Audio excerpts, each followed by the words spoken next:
Hi, this is Free Thinking Through the Fourth Turning. My name is Sasha Stone.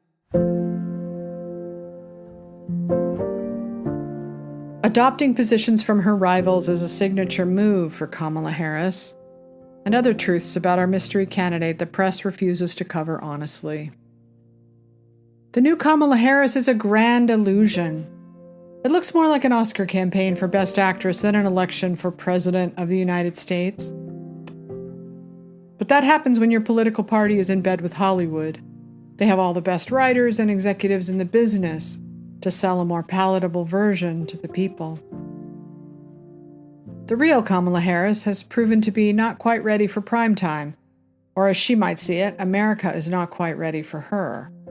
We're getting the kinder, gentler Kamala instead of the firebrand she's been throughout her career. We're getting the Joy TM campaign to trick us all into feeling good in a time of great anxiety and malaise.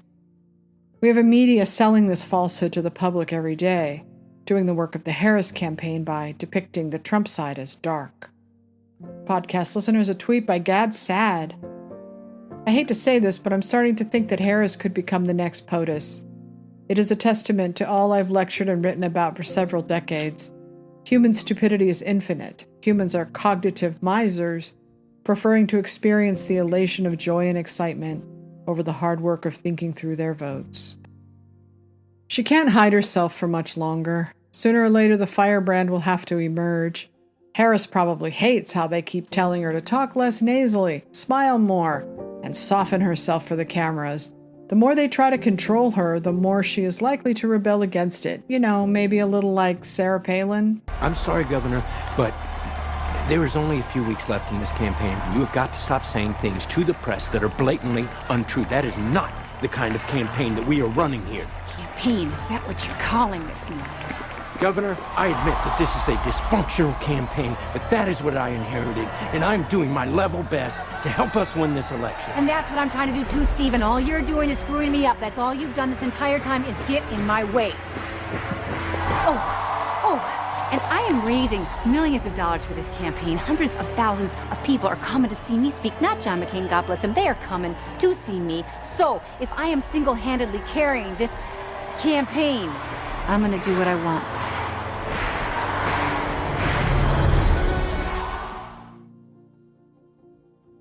The real Harris is someone who had no problem calling Joe Biden a racist in an emotional tirade on the debate stage, then turning around and cackling about it as just a debate.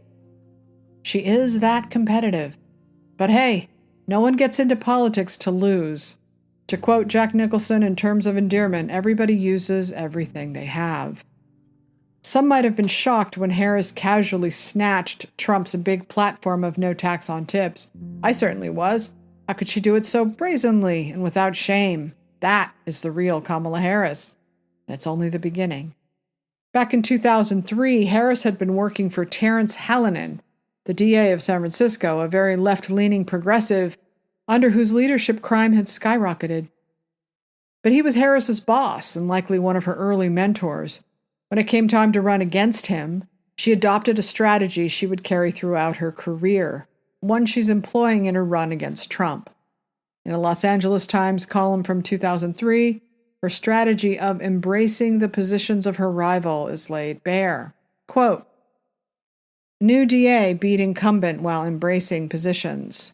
Kamala Harris, the state's first African-American district attorney, beat an incumbent known for unconventionally leftist approach to law enforcement by embracing many of his positions while denouncing him as incompetent. Harris, 39, a career prosecutor, trounced 8-year incumbent Terrence Hallinan in an election Tuesday in which she captured the black vote, traditionally part of Hallinan's base, won over female voters, and carried the city's more conservative and moderate precincts. She embraced many of his positions while denouncing him as incompetent. She deflected charges by Hallinan that Mayor Willie Brown was guiding her campaign, and thus Harris was part of a potential corruption scandal. She turned right around and threw that back in his face. For podcast listeners, an article from Politico, quote, "Harris accuses Hallinan of cover-up. She says reports of staff misconduct have been ignored," end quote. The battle between the two was vicious, though Harris sold herself as the one who could be tough on crime, get a higher conviction rate, and clean up San Francisco. It is now a city in desperate need of the 2003 Kamala Harris. It's just that she isn't that person anymore because no one on the left is. Harris was slightly misleading about the numbers, which led the San Francisco Weekly to report her inconsistencies in her record prosecuting crime. She made her name on a cop-killing case where she refused to seek the death penalty. That story landed her in the New York Times, with the mother of the slain cop saying Harris was putting politics over justice. Quote, his mother, Carol Espinoza, said Miss Harris's political beliefs had blurred her judgment as a prosecutor. Her son, who was 29, married, and the father of a girl who is now 4, deserves better, Mrs. Espinoza said, adding that she also worried for other police officers. These are contradictions. Which is it? Was she tough on crime or soft on criminals?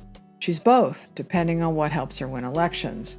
She has a record of keeping innocent men in prison and a record of being very eager to prosecute and jail men like Trump, anyone who works for him, and probably his supporters. She won't come right out and admit it now. Like most of her policies, she will try to hide them as long as possible. But don't kid yourselves. If you think Joe Biden had a weaponized justice system, that will be nothing compared to Harris, who has shown very little remorse for anything throughout her career, and in fact will rarely admit she even made a mistake. The only other election that was anything other than a cakewalk for Harris was for Attorney General of California, with Steve Cooley. He gave her a run for her money because, as he tells it, no one liked her, especially not law enforcement.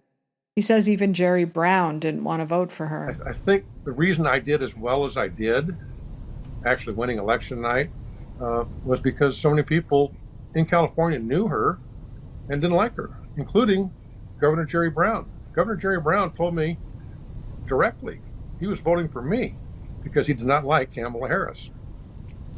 You keep bringing this up, her likability, and throughout the Biden presidency, her approval rating often trailed behind his, and it wasn't that high. What makes you say that she wasn't likable? Oh, from what I've heard from many sources, her interactions with other human beings is that she is arrogant and an elitist. And I've also heard over the years, including recently, that she blames her staff for what are oftentimes her own failings or mistakes, and that she goes through staff more often than, say, the average elected official or candidate. It's her personality. Steve, there's less than 4 months between now and Election Day. Obviously, this election has been shaken up tremendously. What are you looking out for next? Well, I got to tell you, it's been quite a roller coaster. It was a roller coaster before the assassination attempt on President Trump. There's the Biden yes, Biden no, Biden's in, Biden's out stuff. So I think that based upon what's happened so far, I think it's almost like anything can happen, except one thing will not happen. She will not win. She will not win because over time, she'll get more exposure and the voting public will be able to evaluate her objectively. She's going to be scrutinized heavily, and I don't think it's going to do well for her. Harris has never lost an election. She dropped out of the 2020 race before it could tarnish her record, and now she's running in the first election she might lose. That's probably why her firebrand has disappeared. The generic Democrat. The plan has been to run what most Americans see as a generic Democrat. By today's standards, you can see that Kamala Harris fits the bill almost perfectly. That is, as long as the real Kamala Harris stays hidden.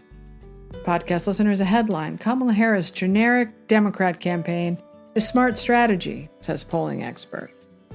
The pollsters knew that the generic Democrat beat Donald Trump in a landslide, so why not run one? Why not eliminate the usual obstacles like competitive primaries, interviews, press conferences, background vetting, hand-pick someone and let marketing people do the rest? It worked like a charm. the perfect Stepford wife version of the generic Democrat, per Tim Dillon. Kamala is the candidate. She would be built if she was, you know, what's that line about Israel? If Israel didn't exist, we would have to invent her. If Kamala Harris did not exist, billionaires would have to invent her. Half Indian, half black, attractive woman, childless. She's a career bitch. Or should I say bish, B-I-S-H. Kamala Harris would have to be invented if she did not already exist. She is hollow in the best way. Meaning certain people, when they are hollow, there is something deeply uneasy about them because some of them would want to not be hollow. There is some humanity in them that is trying to escape. Kamala is so at home with her hollowness. She has been eaten by ambition. It is stage 4. It has gone to the brain. No one has heard anything from her. No one knows anything. Everything she says is crazy. She was not allowed to speak as the vice president. She was given strict orders to not speak. She was given strict orders to not say anything. Everything she said was crazy. You act like you fell out of a coconut tree. Like, she tries on different accents. She has different sayings. She makes up family members that don't exist. You know, my aunt used to say that the future is just a past. Like, I mean, just play anything she said. Play anything. Is this her new accent? New accent. Yeah. And you all helped us win in 2020, and we're going to do it again in 2024. Yes, we will. That's right. Yes, we will. Look at her. She's like, yeah. So there's that great moment right after she does that. It's great. Play that again. Watch her right after she delivers. She's in disbelief. She's in full disbelief. Watch her after she delivers that 2024. She is in full, because by the way, in the middle of the night, they knocked on her door. It was like Game of Thrones. They knocked on her door. They're like, Joe's out. And she's like, oh, what do you mean? They go, he's out. And you're in. And it was Obama and Pelosi. Cy Hirsch just wrote the article. And they're like, and if you don't gain traction, you're out.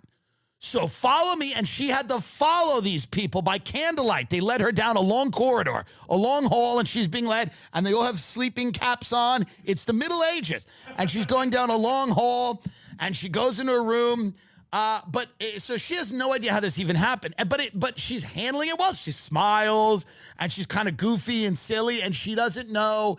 She's like a teacher. She's like a teacher who's in front of the class, and she's like, oh, I was just in school, not even a couple of months ago, but now I'm in front of the class, and now it's my classroom, and these are my students. Watch her face after 2024, because she's taking it all in. And you all helped us win in 2020, and we're going to do it again in 2024. Yes, we will. Yes, we will. Yeah, I mean, she's like, I cannot believe they are allowing this. I cannot believe, but believe it, because she's winning. The problem is that Harris is not a generic Democrat. She's an activist, following in the footsteps of Barack Obama and Hillary Clinton. She's a hybrid of both, with a little Bernie Sanders thrown in for good measure. If you want to see the real Kamala Harris, watch this video of her meeting and greeting a crowd in small-town Iowa. Her guard is down and she's speaking freely. As you can see, there is no word salad. There is no awkwardness. That's because she isn't pretending. She's just being herself. So the conversation goes something like this. Well, I don't know if America is ready. We're ready. Yeah. For a woman, of color to be president of the United States. And then some people will say, well, I'm ready, but I don't know if my neighbors are ready. People say, well, maybe it's not your turn. Maybe it's not your time. Well, I'll tell you guys, this is not a new conversation for me. It's actually a conversation I've heard in every campaign I have, and now here's the operative word, one. And I share this with you, not to say anything about me, but to say everything about who the American people are. We have the ability, and Iowans know this, because in particular you have always been a leader. and having the ability to see what is possible even when we've not seen it before. Have the ability to believe and have faith in what can be, unburdened by what has been. In fact, I'm going to just tell you a really quick story about Iowa. So, I mean, you have many more stories than I do, but I'm going to share with you one little story that I've got, which is before running for president, this is not the first time I've spent time in the state. I spent time in Iowa, in particular, a week between Christmas and New Year's in 2007, and then the first days of January 2008. And I was campaigning for a certain senator from the state of Illinois. And of course, like Shannon knows, no job too small or too big. You know, whatever was needed. You know, I delivered pizzas, whatever was needed. And it was the last night before the caucuses. And I went to the headquarters. Anything else need to be done? They said, Kamala, there's the senior home, residential home in Des Moines. Nobody's been there yet. It's the Corinthian Gardens. I remember Corinthian Gardens senior home, African American residential home. Can you go? And I said, of course. So I went and I started knocking on doors, and you know, invariably some lady would answer the door and say, "Oh, baby, come on in. You know, are you hungry? You know, you look a little skinny." And then I knocked on this one door.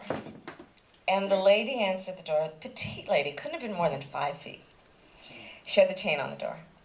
But she answered the door in this perfectly coiffed wig, in perfect makeup, this elegant outfit. Now, I don't think she was expecting anybody. And so I was all excited, and I said, "Hi, I'm Kamala Harris, and I'm here, and the caucuses are tomorrow, and will you come out and join?"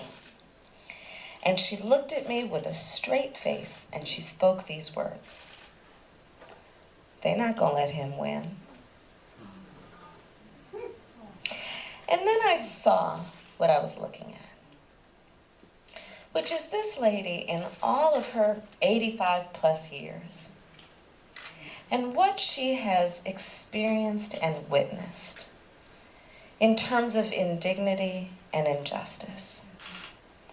And at this stage of her life, she wasn't about to visit another disappointment on herself.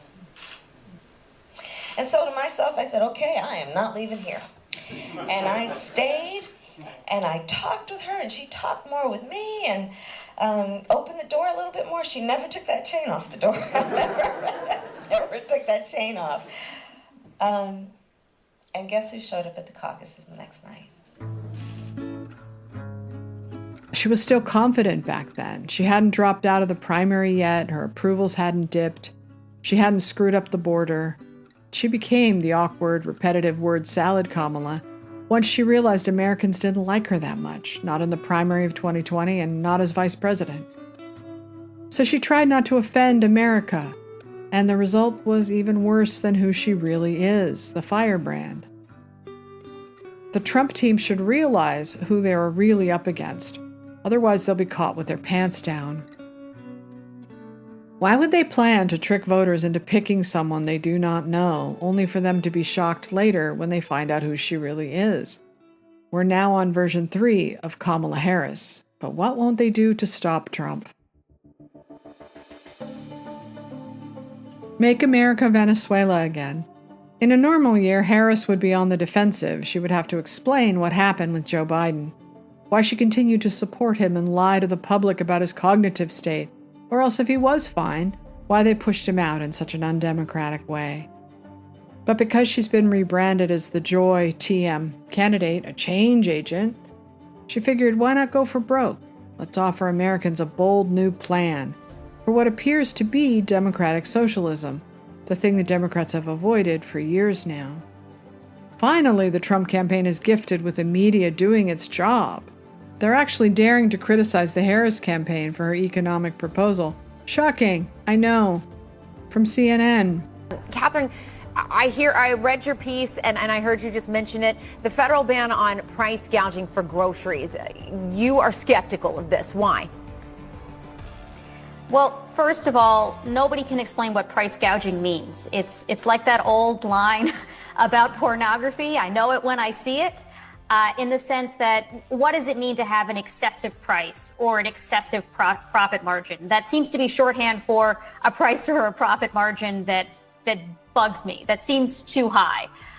So, it's very hard to pin down what this would actually mean. If you look at the legislation that, as I mentioned, is already in the Senate, led by Senator Warren and Senator Bob Casey and a slew of others, the particular way that this is written, which is likely to be the template for any proposal that Harris would eventually embrace, is especially bad in that it just bans excessive prices, grossly excessive profit margins, and says that the Federal Trade Commission can use any metric it deems appropriate to decide what that would mean, which basically says, like, it's not going to be markets, it's not going to be supply and demand that's determining how much your grocery store charges you for milk or for eggs. It's going to be some bureaucrat in D.C., which seems like totally unworkable, first of all, for the FTC to be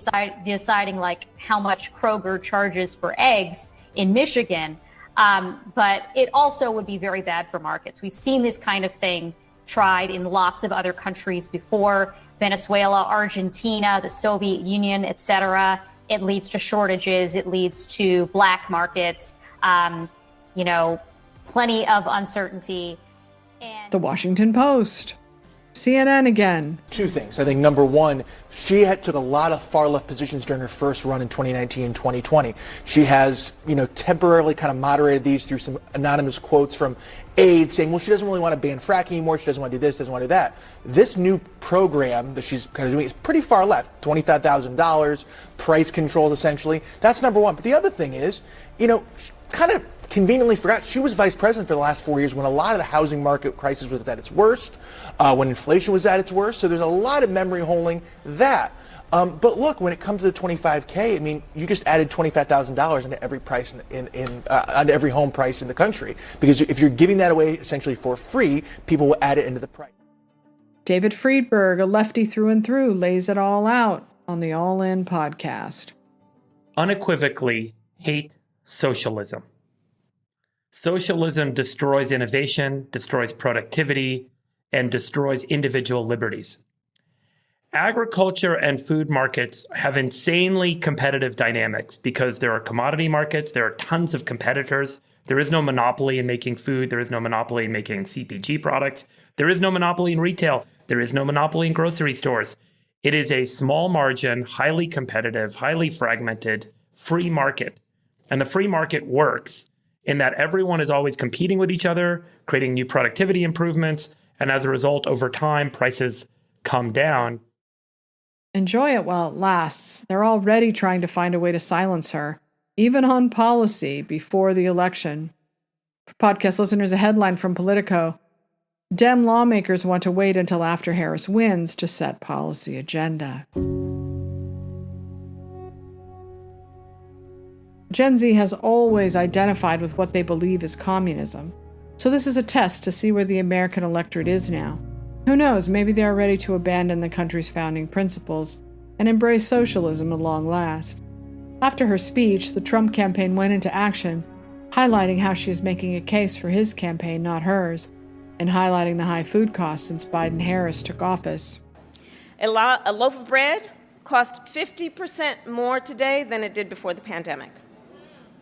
Ground beef is up almost 50%. I'm Donald Trump, and I approve this message.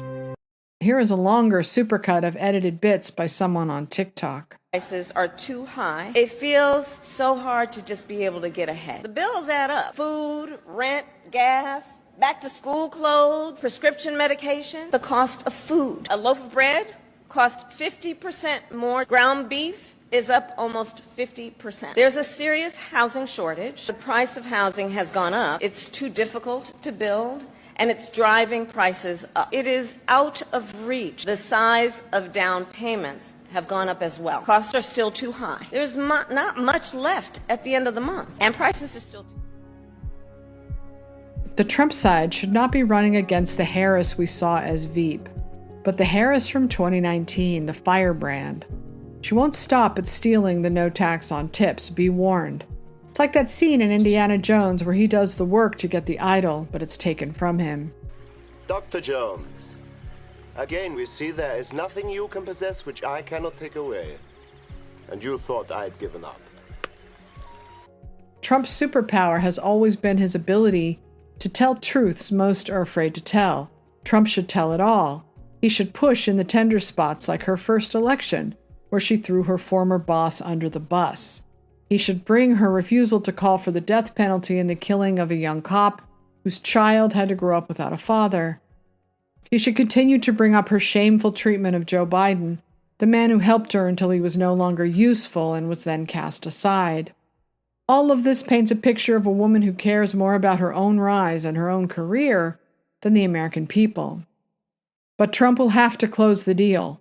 He must outline a strong vision for a freer, saner, more fair America. One that gives us all hope for the future. He should return to his speech from July 4th of 2020, his best speech to date, and he should stand strong. This was not a dark speech, but an optimistic one. Quote, Americans harnessed electricity, split the atom, and gave the world the telephone and the internet.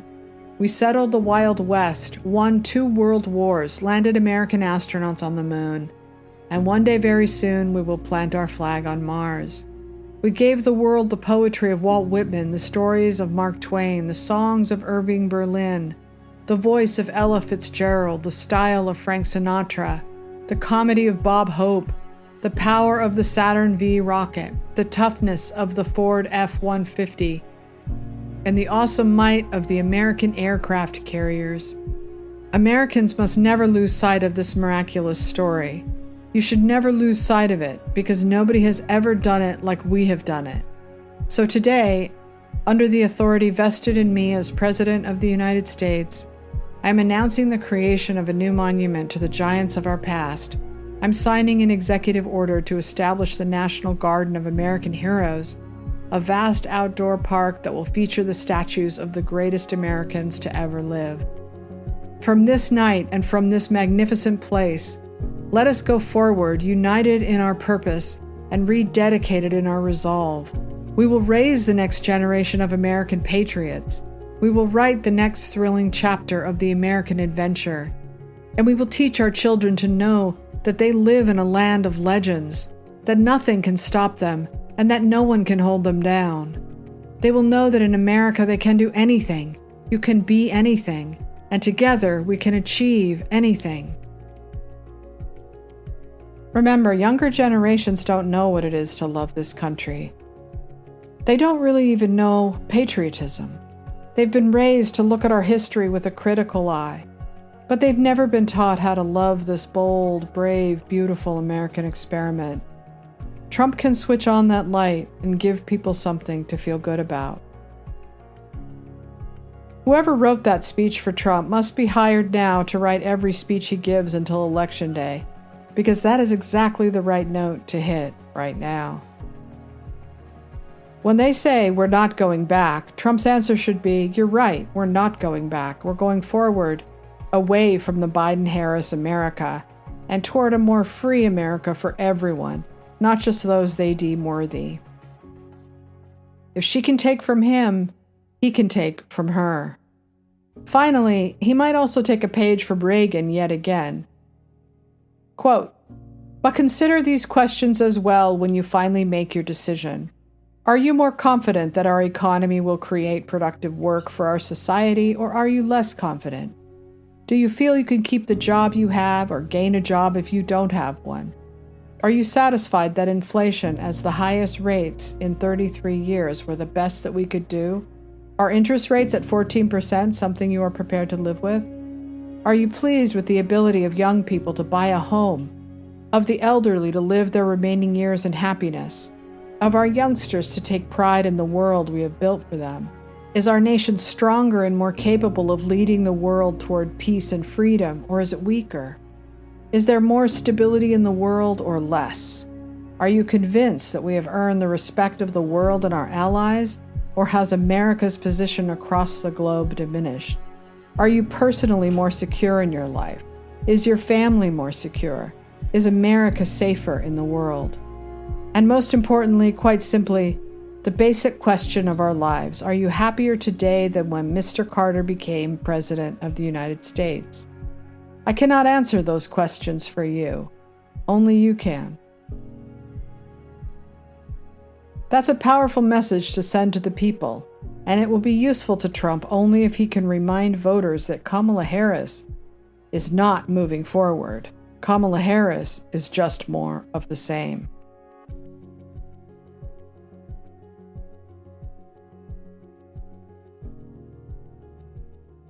Thanks for listening to my podcast, and thank you for the support and love and encouragement you've given me this past week. It hasn't been fun, I won't lie about that, but somehow your support made me feel a lot better, so thank you. And remember, to thine own self, be true. Well, if we're gonna make it cross this river alive, you better think like a bull and go with the tide. And I know where you've been has really left you in doubt of ever finding a harbor or figuring this out. And you're gonna need all the help you can get. So lift up your arms now and reach for it. And reach for it.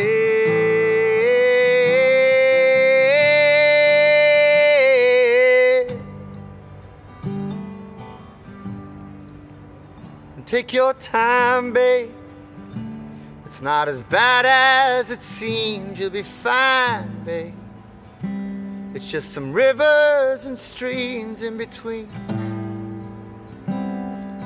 you and where you wanna be.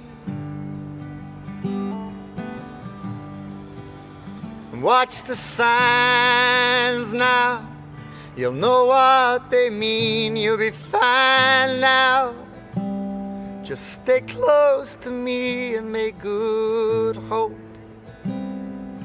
walk with you through everything. La la la.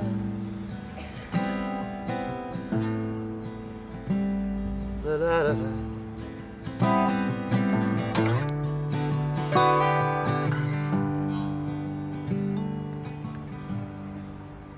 And take your time, babe. It's not as bad as it seems. You'll be fine, babe. It's just some rivers and streams in between you and where you wanna be.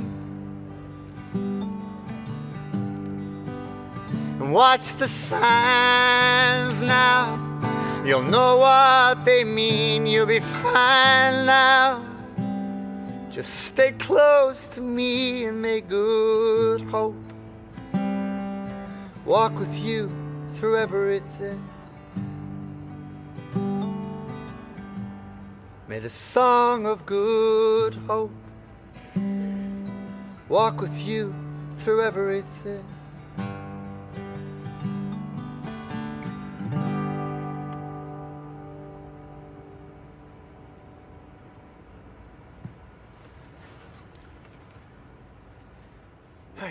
Great.